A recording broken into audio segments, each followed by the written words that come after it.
Espiritismo e Evangelho, com Gilton Carlos. O que determina a nossa situação no mundo espiritual quando conduzidos pelos braços da morte? Como será o nosso despertar no outro mundo? O que foi que Jesus deixou de lição sobre o nosso estado pós-vida? Estas são algumas perguntas pelas quais nós passaremos agora. Eu sou Gilton Carlos e aqui no Espiritismo e Evangelho nós falamos a você que gosta das ideias espíritas, dos temas de interesse da alma humana e sempre do Evangelho de Jesus. Hoje vamos falar nesse episódio sobre a chegada no mundo espiritual. É por 1/4 de hora. Uma passagem do Evangelho de Mateus, do Novo Testamento, que nós podemos utilizar, há outras também, mas para termos como referência acerca do tema que nós vamos falar, vamos usar a do capítulo 7, dos versículos 24 a 27, também está no Evangelho segundo o Espiritismo, em que Jesus disse assim: aquele, pois, que ouve estas minhas palavras e as pratica, será comparado a um homem prudente que construiu sobre a rocha a sua casa. Caiu a chuva, os rios transbordaram, sopraram os ventos sobre ela, e a casa não ruiu, por estar edificada na rocha.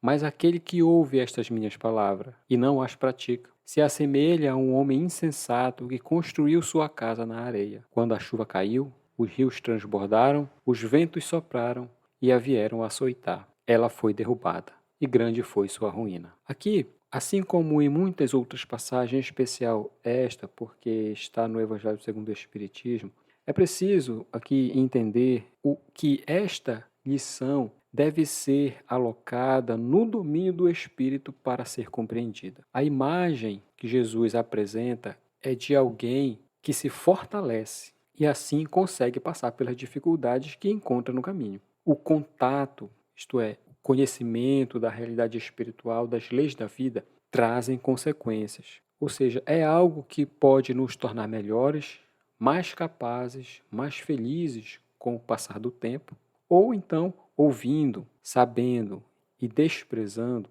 ou seja, continuando a faltar com as leis de Deus, e isso acaba por trazer sofrimentos. Isso que ele quis dizer quando fala grande foi a sua ruína. Isto é, não tinha onde se apoiar. Vejam que, pelas experiências que nós já passamos, quão difícil é passar por um problema, ou estar com alguma dificuldade e não ter um apoio, não ter um socorro, uma fuga, né? uma solução à vista. E isto aqui é que Jesus apresenta como uma segurança para o enfrentamento dos problemas e das dificuldades que nos competem viver aqui na Terra. Na questão famosa do Livro dos Espíritos, que é a questão 625, os espíritos superiores reconhecem, eles afirmam, reconhecendo que Jesus é um guia e modelo da humanidade. Isso é, todos que reconhecem a missão de Jesus o louvam, o reafirmam. Isso é o significado daquela expressão que ele diz também, Senhor, Senhor. Nem todo aquele que me diz Senhor, Senhor, que é uma expressão de reconhecimento. Mas vejam o que acontece. O que os Espíritos comentam isso lá no capítulo 18 do Evangelho segundo o Espiritismo. Do que serve, ou melhor, do que adianta, né, a gente chamar ele de Mestre e Senhor, que é um título de reconhecimento, mas não segue o que ele preceituou. Perguntam assim, para reflexão, serão mesmo cristãos aqueles que o reconhecem e honram com atos de devoção exteriores, mas ao mesmo tempo valorizam o orgulho, o egoísmo e a cupidez em todas as suas paixões? Serão essas pessoas, né, discípulas suas, que passam os dias em oração, mas não se mostram nem melhores, nem mais caridosos, nem mais indulgentes, nem mais humildes, nada disso para com o seu semelhante. Isso eles comparam, equivale a ter Jesus e seus ensinos na ponta da língua, mas sem acesso ao coração. De modo que eles são categóricos em dizer que a forma exterior, cada um pode se impor ou se mostrar aos outros, mas a Deus não se engana. Depois, ao sair desta vida, retornando novamente ao mundo espiritual, estarão, por força dos valores que cultivaram aqui, em termos dos vícios morais, em detrimento das virtudes, afastados dos bons espíritos e de Jesus. Quem ainda nutrir voluntariamente o ódio no coração, os ressentimentos, as raivas, o egoísmo, a revolta, terá como consequência a distância da paz. É por isso que Jesus fala lá no Sermão do Monte que o reino de Deus é para os brandos, para os humildes, para os caridosos. Essa tranquilidade, essa felicidade, essa paz que almejamos no mundo espiritual, ela é fruto das virtudes desenvolvidas e exercitadas durante a encarnação. Continuam dizendo ainda, o único caminho que nos está aberto é o da prática sincera da lei de amor e de caridade, de modo a entrarmos em contato com essas esferas superiores que nos garantem a tranquilidade. A prática, a vivência dos ensinos de Jesus é que constitui esse fundamento para a nossa paz. Essa é a garantia de tranquilidade no mundo espiritual. Não é a religião professada, não é a posição que foi ostentada na terra, e não é o reconhecimento que teve pela fama, pelo mesmo tudo que fez. No Livro dos Espíritos ainda, há uma parte que Kardec titulou Perturbação Espiritual, que fala exatamente sobre esse momento da reentrada no mundo dos espíritos após a desencarnação. Em algumas questões ele tratou este tema, perguntando em uma delas, a questão 163, a alma tem consciência de si imediatamente depois de deixar o corpo? Quer dizer, a pessoa que desencarna, ela sabe que desencarnou? Ela vai saber o que aconteceu com ela? E os espíritos respondem imediatamente, não é bem a palavra, porque depois de passar para o mundo dos espíritos, a alma passa algum tempo em estado de perturbação. A perturbação não deve ser entendida aqui no sentido negativo da palavra, mas uma espécie de torpor, de desentendimento, de desorientação. E ele pergunta na sequência, essa perturbação, ela é igual e dura o mesmo tempo para todos os espíritos? Todas as pessoas que desencarnam vão levar o mesmo tempo para tomar ciência da sua situação? Ele diz não. Isso aí depende da elevação de cada um. Quem já está purificado se reconhece quase imediatamente depois de se libertar do corpo. Enquanto que a pessoa que é muito apegada às coisas materiais, eles colocam assim, de maneira educada, cuja consciência ainda não está pura, guarda ainda por muito tempo a impressão da matéria, de modo que esse tempo ele é muito mais elevado. E aí ele faz na sequência uma outra pergunta interessante acerca do conhecimento do espiritismo. Como quem diz assim, os espíritas estarão em situação melhor ao desencarnarem? Ele pergunta, o conhecimento do espiritismo exerce alguma influência sobre essa duração dessa perturbação? E o que os espíritos respondem, surpreendentemente eu poderia dizer, influência muito grande, porque o espírito, ele já, de maneira antecipada, já esperava a sua situação. Mas é a prática do bem e a consciência pura que maior influência exercem. Porque aqui nós podemos retornar para o ensino de Jesus quando ele fala sobre a prática do que ele ensinou. Isso é que vai levar ao exercício do bem e tendo como consequência a pureza na consciência. Kardec depois ele faz uma explicação, tentar melhorar, clarear esse entendimento, dizendo que quando da morte, tudo naquele momento ali, próximo, é confuso. E é necessário algum tempo para a pessoa, o espírito ali, ou a alma, como ele diz, ter ainda algum conhecimento de si mesma. Ela fica meio aturdida. É como a comparação que ele faz bem exata de quando a gente está dormindo e acorda e não sabe muito bem se está para lá ou se está para cá.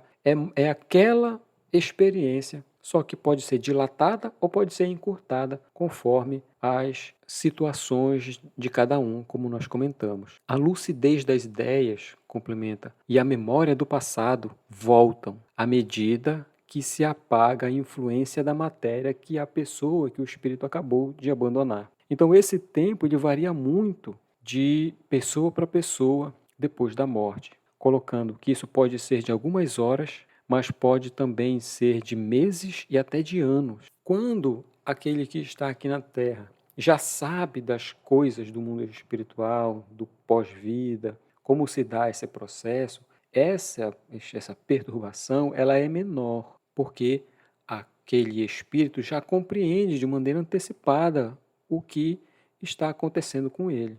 Mas além disso, né, e ao lado de todas dessa situação, essa perturbação, como ele chama, tem algumas circunstâncias especiais que variam de um para outro e também com o gênero de morte. Há mortes violentas por suicídio, acidentes, ferimentos, etc. O espírito, ao desencarnar, quando desencarna dessa maneira, fica surpreso, assim, fica assustado, e como quem é pego de súbito, espantado, e não acredita que está morto. Aliás, muitos casos, de maneira contundente, os espíritos afirmam que não estão mortos. Quem já participa de reunião mediúnica, deve ter vivido já essa experiência constantemente, no qual é necessário esclarecer, em algumas situações, aquele espírito para mostrar que ele não está mais no mundo dos vivos, como nós podemos chamar, né? Encarnado. Porque, no caso dessas mortes, o espírito vê o seu corpo, sabe que é seu, mas ele não entende como é que ele está separado do corpo. Então vai atrás das pessoas que ele ama, das suas ligações, fala para ela, mas essas pessoas não conseguem vê-lo nem ouvi-lo. Então só com o passar do tempo é que esse torpor, vamos dizer, vai diminuindo, essa ilusão vai se apagando, e então vem a consciência de que não está mais no mundo dos encarnados. Isso acontece, Kardec explica com bastante tranquilidade, porque o passar da vida material para a vida espiritual, a percepção não muda, porque o espírito continua pensando, ele continua ouvindo, continua vendo, e isso é toda a característica de alguém vivo.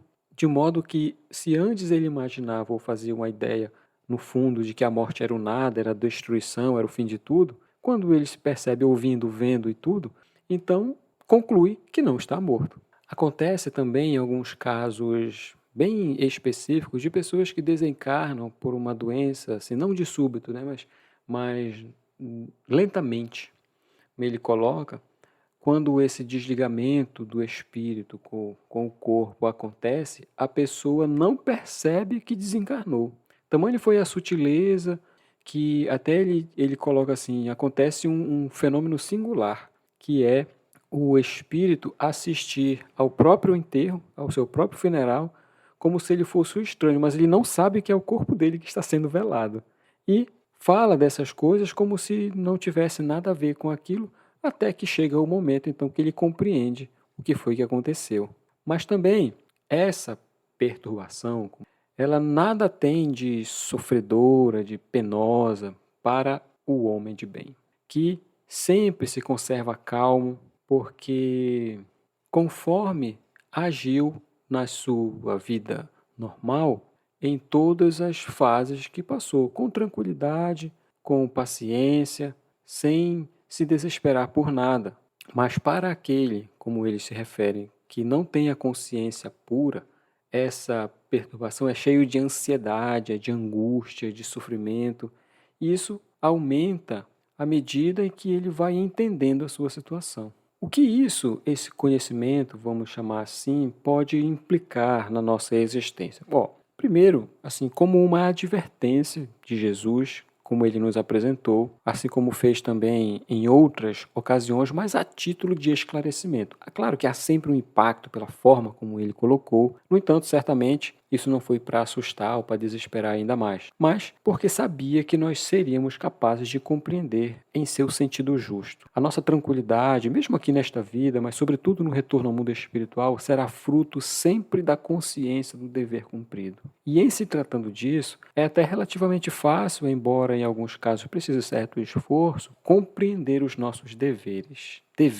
Na família que temos, na profissão que ocupamos, na cidade que moramos e etc. Visto que nada na vida é destituído de uma razão justa e nós estamos localizados com tudo o que nos é necessário para vencermos dessa encarnação. Deus sabe disso. Jesus e os bons espíritos confiam em nossas forças e torcem por nós. Deus, em seus desígnios para cada um de nós, não deseja o impossível, grandes sacrifícios. Cada um de nós tem a capacidade de vencer nessa encarnação com as ferramentas e as circunstâncias que a vida nos proporcionou. E isso faz, então, com que a gente olhe para si mesmo. Emmanuel reafirma que não basta a gente clamar Senhor, Senhor, para sair dessa vida e entrar diretamente na iluminação espiritual. Ainda acontece de muitos se reportarem a Jesus rogando a sua proteção, mas quando o serviço chama, fogem. O problema da redenção de cada um de nós não está situado nas nossas palavras, mas, acima de tudo, no coração e nos braços, pelos sentimentos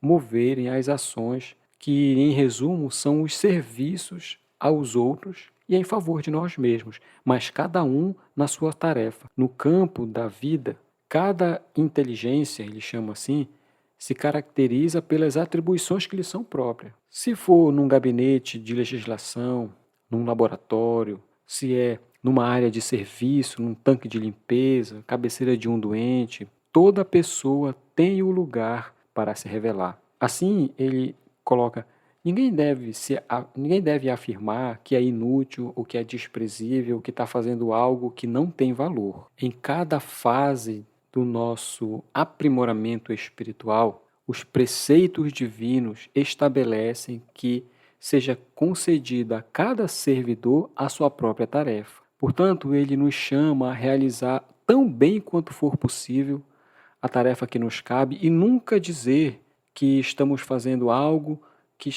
que é excessivamente apagado, que ninguém reconhece, que é pequeno, porque, sobretudo, trata-se não de fazer coisas grandes, mas de colocar grandeza nas coisas pequenas.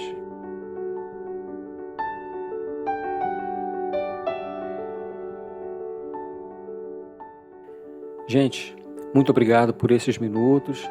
Quero convidar a todos para estarem aqui no próximo episódio. Se você gostou, clica no botão de seguir ou curtir, se você está ouvindo aí pelo Spotify, pelo Deezer, pelo Spreaker. Assim eu consigo saber que se você está gostando do conteúdo. Também pode nos seguir lá no Instagram, no Espiritismo e Evangelho ou no meu pessoal Gilton Carr, que na postagem eu vou colocar as referências que eu usei para elaborar esse episódio aqui. Um abraço a todos e que Jesus os abençoe.